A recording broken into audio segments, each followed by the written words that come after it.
The Science Museum really began with the Self-Kensington Museum way back in 1857.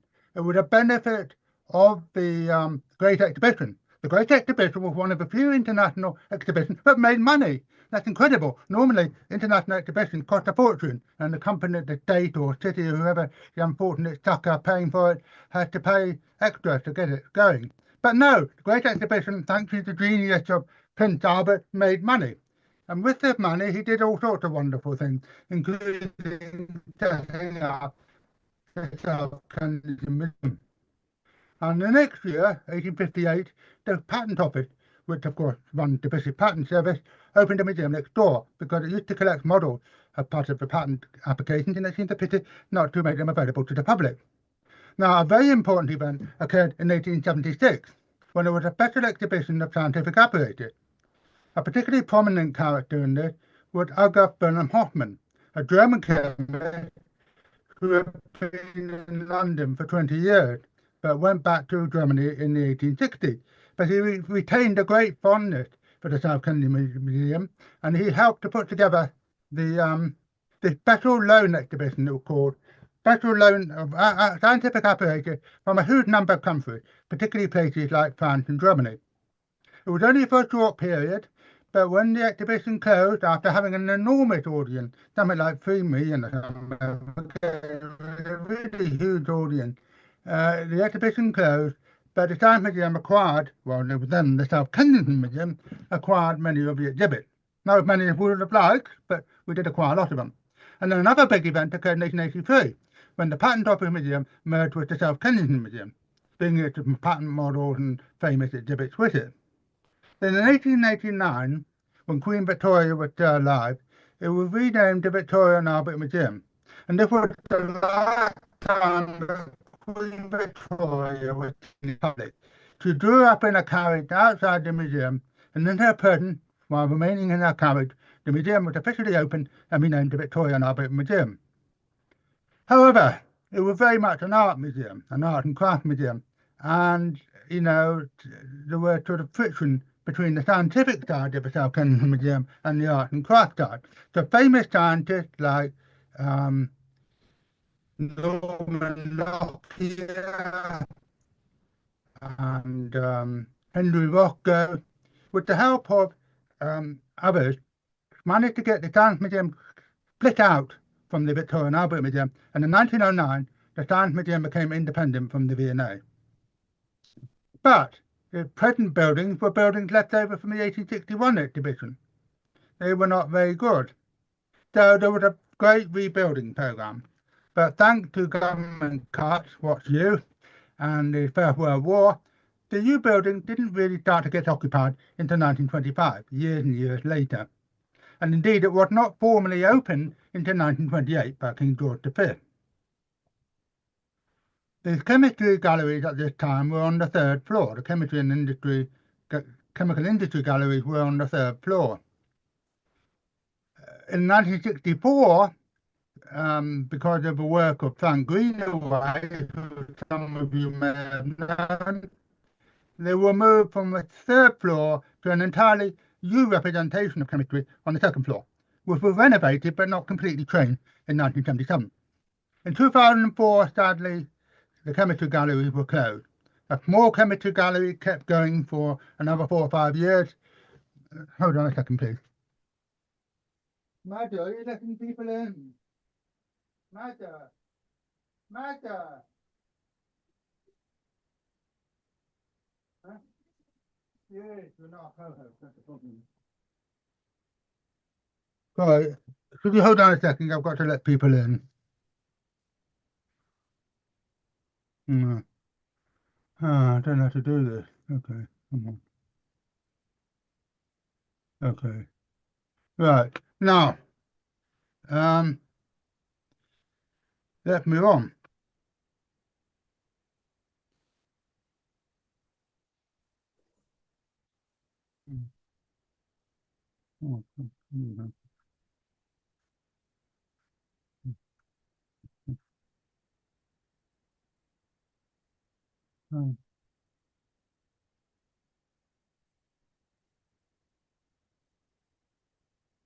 Mhm. Okay. Now, as the sand medium has a certain number of chemicals. There are three types of collections of chemicals. One is chemical purchased for use in the chemical laboratory. This laboratory was not used for many years and was removed in the early 1990s. But the chemicals remained in our store into 2015. And then there were chemical elements obtained for display purposes. These were not in any sense special chemicals, they were just chemicals we happened to want to display. Some of these chemicals were purchased, but most were donated. In particular, I remember moving very, very gingerly a huge glass tube of pure nicotine across the gallery because it had been stored on the gallery. We were emptying the gallery and we had to move this pure nicotine into store. And it was about, I would say at least a litre, if not 2 litres of pure nicotine. I was told, but if the tube broke, it would be enough to poison most of London. Unfortunately, we never found out. And I'm turned out to tell the tale. And then, apart from that, we also had a historic collection of chemicals, which were often associated with specific chemists. And it's these historic collections that will be the subject of my talk today. Now, some of the chemists whose chemicals are in the Science Museum collections include Michael Faraday, who had a chemical trace we've got and had an incredibly pure sample of benzene. It's one of the purest samples of benzene ever made, and he made it with the very first sample made. It was reckoned, when BP analysed it back in the 1970s, it was reckoned that the only way it could have been so pure is if he somehow fractionally crystallised it. He chilled it to a solid and then he fractionally crystallized it. It was something like 99.997% pure, incredibly pure. Then Mikhail Krebal, who was one of the longest living of all chemists, he lived to be 102. He's famous for his work on fats and fatty acids. Then there's the famous pair, Pierre Joseph Petelier and Joseph Cavendish, who have been of alkaloids and the isolated compounds like quinine. Then the Charles Adolphe Bourse, who is a famous French chemist from the mid-20th century, and the Michelin Berthelot, who's famous for his work on synthesis, and Paul Stutzenberger, who was a consulting chemist and is best known today for his early work on cellulose acetate. And then there's the doctor, the physician and biochemist, call him what you will, Ludwig Studischer, who came from Germany but lives in Britain, and he extracted compounds and chemicals from the brain of human beings and the brain of cattle. And we have a brain chemical collection. And then there's Charles Friedel. I'm sure many of you, if not all of you, know the Friedel-Crafts reaction. And we not only have his chemicals, we've also got his paperweight and his sword. We've even got his ceremonial sword, although that will not be part of the talk today. Now, here's a picture of some of them. You've got the quinine prepared by Cavendish and Petelier. You've got the chemical chest of Faraday. And you've got two chemicals made by sodium. One is phenoldirene and kerosene. Now, perhaps for diplomatic or what you might call ethnical reasons, the Science Museum has not photographed the human brain chemicals. Those chemicals, those compounds were both made from ox brain. So you're not seeing anything too naughty here. These are ox brain chemicals. Now, why do we have so many collections of chemicals of French chemists? I mean, why French chemists? Most of our collections are British. But yeah, so we've got these French chemicals. This is because we acquired their chemicals and other items like swords and paperweights and gas spigots and so forth on loan from the Wellcome collection in 1976. Now, to Henry Wellcome, the famous pharmaceutical baron, magnate, whatever you want to call him, had a passion for collecting things for his museum, which were both medical and non-medical. He himself was more interested in Africa and India in a kind of what you might call colonial way than in France.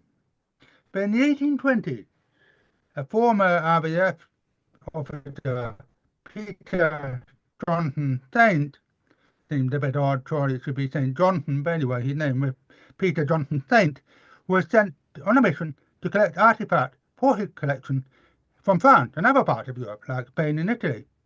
Just as France was one aspect, Chemistry was only one aspect, but nonetheless, that's what the huge amount he collected. We've now got a tremendously important collection of chemicals. Now here's a picture of Henry Wellcome in his later days, looking rather grim-faced, and a rather charming picture of Peter Johnson Saint, who lived into 1974, just 2 years before the collections were handed over on loan only, to the Science Museum. Now, the first collection I want to talk about, however, has got nothing to do with Wellcome or Johnson Saint. It is the collection of mauve-related items associated with the famous British chemist William Henry Perkin. Now, for those of you who don't know Perkin, and surely everybody knows about Perkin, but for those of you who don't know about Perkin, he was the son of a building contractor who also became a boat contractor. Now, this was a time when the amount of building in London was simply tremendous, something that our government these days just cannot do. But when the government kept out of it, there was a huge amount of building, partly for the lack of regulation as well. And his father was part of that. And Perkin himself was born in the south east end of London, near Travwell, if you ever know London at all, in the days when it was still semi-respectable. I guess it's becoming respectable again. But anyway, he taught chemistry under William Hoffman, remember? I mentioned him before, at the Royal College of Chemistry in London. The Royal College of Chemistry had just started. It was one of the few places in Britain where, in the mid-20th, 19th century, you could get a decent education in chemistry. And he discovered moulding by accident, because William Hoffman had said in his lectures, wouldn't it be a wonderful thing if we could synthesize quinine? Quinine, which of course was discovered by Cavendish and Pertelier, and we've just seen. So, in the Eastification of 1856, he said to himself, hey, if I oxidize a few amines, I might get quinine. Of course, he was completely, hopelessly deluded, but we didn't know that much about chemistry in those days. But lo and behold, as they say, he did discover a purple dye. Well, actually, he discovered some black gunk. But rather, unlike most chemists, he didn't pour the gunk straight down the drain. He tried to get something out of it using ethanol. And he got this beautiful purple dye in the ethanol. And then he dyed a piece of silk with the purple dye. And it was a very nice piece of silk. So he sent this silk to pullers of Perth, who are better known today as dry cleaners, but in those days were also important dyers. And puller said, well, nobody's really producing a really good purple dye at the moment. There were purple dyes. It's not true to say there were no purple dye, but this is a jolly good purple dye. And if you can make it in quantity, you're sure to have a market. So, encouraged in this way, against the advice of his boss, well, his teacher, Hoffman, who wanted to corner the synthetic dye market for himself, but with the support of his father and brother, Perkin set up a company in the west of London, at Greenford, in the west of London, to make this new dye, initially called Tyrian purple, although it had chemically absolutely nothing to do with the real Tyrian purple, which you would have heard about if you come to our talk last autumn, when Gone was talking about Tyrian purple. He then took out a patent for synthetic alizarin. Now, alizarin at that time was the red dye. It was the colour far, it was really solid, and it was absolutely the red dye to go for. However, at that time, it was made from a plant called madder. But Perkin found out a way of producing it synthetically, just at the same time as the German company Badische Anilin and Soda Fabrik, which is better known as BASF, which wasn't as big then as it is now, but it nonetheless was a formidable competitor. So the two firms got together and came to an agreement about the production of alizarin in their two countries. Now, Perkin's firm was successful. Let's not make a mistake about this. Perkin made lots of money out of dyes. But for reasons which are to some extent debated, some people say it was the lack of suitable chemists in Britain. I don't believe that for a minute. But Perkin showed up in 1873 and embarked on doing private chemical research at his home in Sudbury in northwest London. He died in 1907 after a trip to America to mark the 50th anniversary of mauve, which sadly probably proved too much for the old guy, and he died the following year. And his house now been demolished, called the Chestnut. And this display was in the grounds of the chestnut, perhaps next to a chestnut tree itself, and showed the early history of Perkin and Son. This was undoubtedly done for the 50th anniversary in 1906. You see a picture of his father and Perkin himself, and importantly for our present discussion, not very obvious, but you can see a purple scarf on top of the display. Keep an eye on that purple scarf. And we have many mauve artifacts in the Science Museum, mainly from the Perkin family. And you can see the mauve scarf on the left here next to a very interesting bottle. Now, I want you to take a good look at that bottle, because I'm going to be talking about it again. And on the other side of the screen, I've got 3 lovely jars of mauve. Now, these are not just mauve, they're mauve salts, principally mauve acetate, mauvine acetate, but also mauvine chloride. And that's important because Perkin didn't succeed in crystallizing mauve as these salts until 1862. Now, let's go back to the small bottle for a moment. One of them is a small jar, which seems important, but is not. Now, if you read it, it says original mauvine prepared by William Perkin in 1856.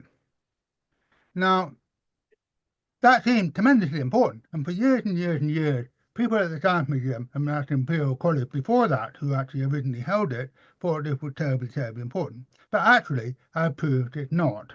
It certainly wasn't made before 1862 because it contained crystals, and I've told you, and I know, that Perkin did not produce mauvine crystal until 1862.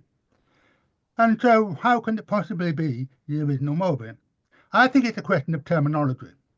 In 1906, when this sample was probably made, and I'm coming back to that in a moment, mauve hadn't been made for about 40 years, at least 40 years, perhaps even longer. So this was the original mauvine. In a sense, this was the original mauvine. This was mauvine as had been made by Perkin 40 or 50 years earlier. The person who wrote it did not mean that this was the truly original mauvine that Perkin made in 1856. He's simply saying that this is like the mauvine made by Perkin in 1856. Subtle distinction, but it's the only way that it can be explained. Now let us go to the piece of fabric on the right. This is a far, far more important artifact, because this is part of the silk that is sent to Pullers in 1856. This is truly original mauvine. And I'll talk a little bit more about that in a moment. Now, so I thought to have our samples and crystals analysed. I was able to get the help of Sergio Mello of the University of Columbia to help me. That's him on the right there. Thank you very much, Sergio, for helping me. Now, we were able to show, thanks to Sergio's work, that the silk fabric was identical chemically to the fabric from Pullers and the woolen scarf. You can see all the figures here. The fabrics, she got perf here, that has 4% of T24 isomer. It's got 18% of a mixture of 25, 25A and 25B, and it's got 50% of the C26 isomer, and so on. And that is almost identical to our fabric 5, which is in fact the silk I've just shown you. And the scarf is our sample 6, which again is very, very similar. So the 3 samples are not identical, but they're very, very similar in contrast to the other samples. So they probably do date back from 1856. However, the so-called original sample in that little bottle I showed you was similar to one at Columbia University, and that is known to have been produced in 1906, or been handed over in 1906. Though they were certainly both produced much later, because it's a different composition, and were perhaps even made in 1906 for the anniversary. Now, so that's our mauve collection.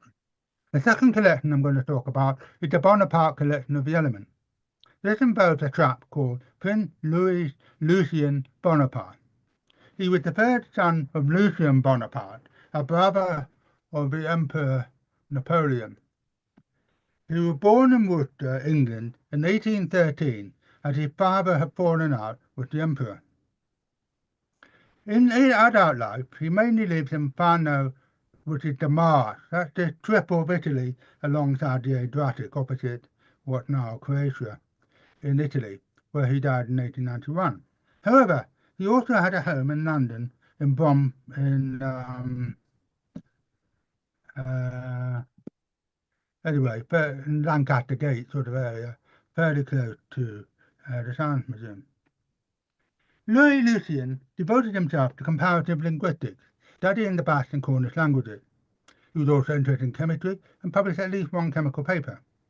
He used his knowledge of chemistry to improve the quality of the ink and paper used in the books he published. And he not only published books himself, he also published books by other linguists who couldn't otherwise afford to have the book published. So he made a great public service in the service of minority languages, which of course is a terribly important subject today as minority languages are in such trouble. Now, about a year before his death, Bonaparte made a visit to the Science Museum. He was very impressed by the metallurgical collection gathered by John Percy, which had just been donated to the museum. He therefore went away and started to assemble, without anybody asking him to, a collection of all the known elements, showing the way that the elements will work, so in other words, wire or treats, ingots, and so on. And he did that precisely because of the Percy collection, because the Percy collection was showing you the various ways in which metals were used. So whereas a chemist would have probably have just collected pure samples of the element, he was interested in showing the ways in which the various elements were shaped. Now, of course, for many of the elements, like sodium, for example, you just have a sample of the element, but that's as it were, if it were. Now, have my video not been on? I'm not sure. In his will, he bequeathed the collection to the museum. After it arrived at the museum in 1892, a wooden box was made to hold the bottle, which is still used today. The preservation of the collection has posed problems over the years. The reactive elements are protected by all, but the mildly reactive elements, which nobody worried about, have become attacked by air, like this sample of ytterbium you can see here has turned into a white powder, and others have become tarnished.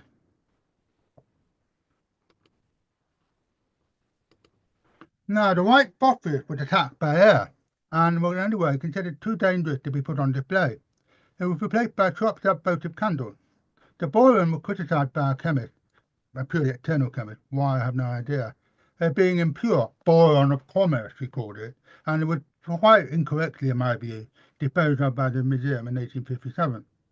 On the original 69 samples, I calculate we now have 49. So we had 69 to begin with, we've now got 47. And here we can see a picture of the chopped up candles. Now, the storage of the element has also become more difficult over the years. Many of them are still in the wooden box which was originally constructed for them.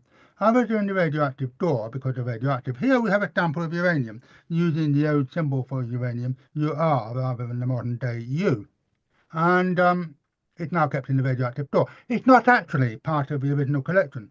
I'm not sure if the original collection had any uranium, but be that as it may, the samples you can see here were donated by ICI in 1945 after the atomic bomb. And yet others are kept in a safe because they're precious metals. So here you can see bottles of silver, gold and platinum. Now, between 1925 and 1963, these samples of the element formed the basis of the museum periodic table, which was essentially just the glass bottles on shelves, which you can see here, they're glass shelves, so you can't really see the shelf, which inspired many future chemists, including Oliver Sacks, the psychologist, who brought them to public attention in his autobiography Uncle Tanton, and his friend Freeman Dyson, the theoretical physicist. Now, I come to the third collection of samples, the Moissan collection of inorganic chemicals. Now, they were collected by Ferdinand Frederic Henri Moissan, usually just called Henri Moissan, who was born in Paris in 1852, the son of a minor railway official and a seamstress, so a fairly poor background. He trained as a pharmacist and became the professor of toxicology at the School of Pharmacy in 1886. Uh, oh, um, as I say, professor of toxicology in the School of Pharmacy in 1886. He moved to the chair of inorganic chemistry in 1899 and became the professor of inorganic chemistry at the Sorbonne a year later. Moissan died in Paris in 1907, soon after receiving the Nobel Prize at the early age of 54. Moissan is most famous today for his isolation of the element fluorine in 1886. For this, he won a prize of 10,000 francs, about €100,000 today, and the Nobel Prize in 1906, as I already said. The Science Museum constructed a replica of the platinum apparatus, but I don't think it made of platinum. Certainly it doesn't seem to be kept in the museum store. He then turned to the electric arc furnace, which you can see in the picture here. It's not his, by the way, but it's a replica of his, and he used it to prepare carbide and boride. The specimen, thanks to Peter Johnson Saint, are now held by the Science Museum. The arc furnace itself is from the Royal Institution. Now, Moissan produced calcium carbide using the arc in 1892, the same year as Thomas Wilson in the USA. Now, the factory set up by Thomas Wilson ultimately became Union Carbide. Moissan made strontium carbide for the first time in 1894, so you can see the calcium carbide on one side and the strontium carbide on the other. No, no, sorry, that's not. No, sorry. No, there we go. Moissan found silicon carbide in a meteorite from the now famous Barringer crater, sometimes called Meteor Crater, in Arizona. He then prepared the pure compound in the furnace, and here on the right we see a sample of what he called silicide of carbon. So he called it carbon silicide rather than silicon carbide, but it's still a very important industrial product. Now, Moissan went on to prepare the carbides of a transition metals such as nickel, as you can see on the right here, and the rare earth, including samarium and neodymium. I mean, the crystals of neodymium carbide seem rather pretty, don't they? Moissan prepared boron carbide, which is typically he called carbon boride, in 1899. That's the one on the right here.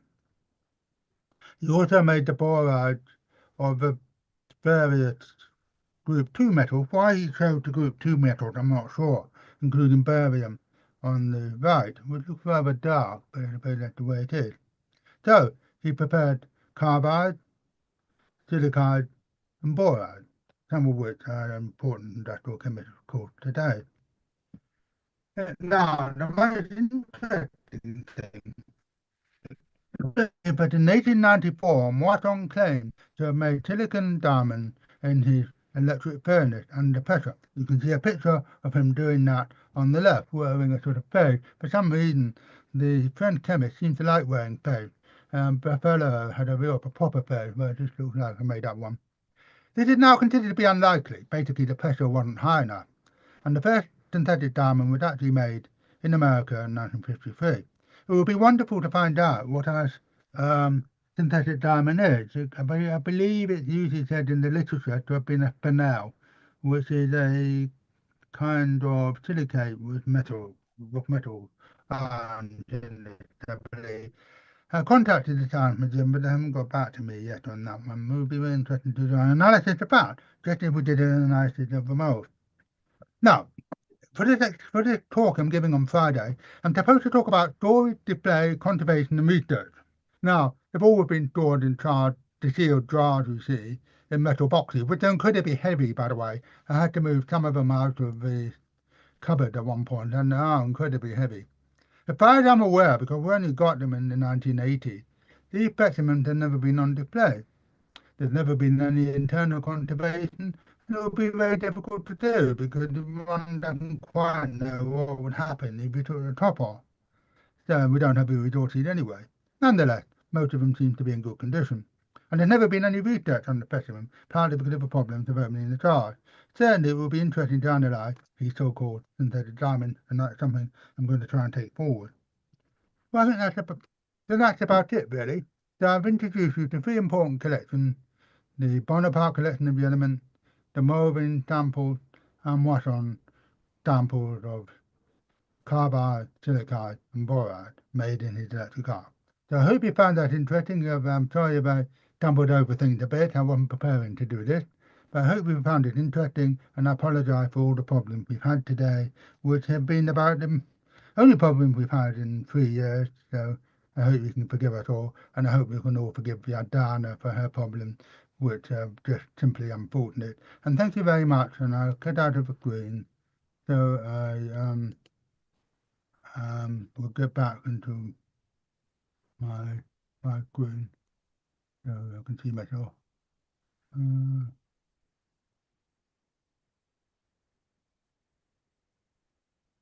hmm,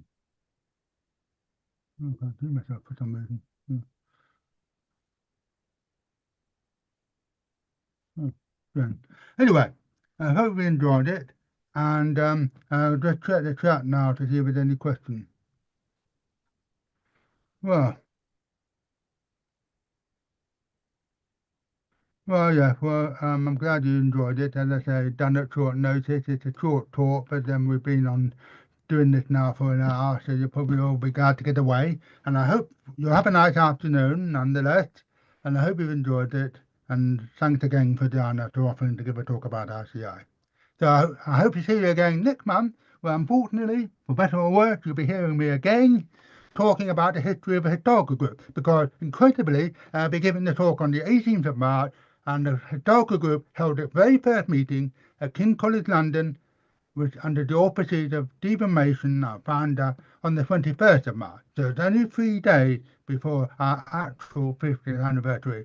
I'm putting together a talk which is very exciting, well, at least I think so, and I've enjoyed doing it. And please, despite the problem we've had today, enjoy me for that exciting talk about the history of a historical group, where you can see all these people you used to know, or maybe never knew, in a month's time.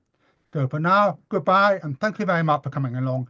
Thank you very much for your incredible patience in letting us solve our problems and then hearing a talk you never signed up to in the first place. So meanwhile, thank you very much and goodbye.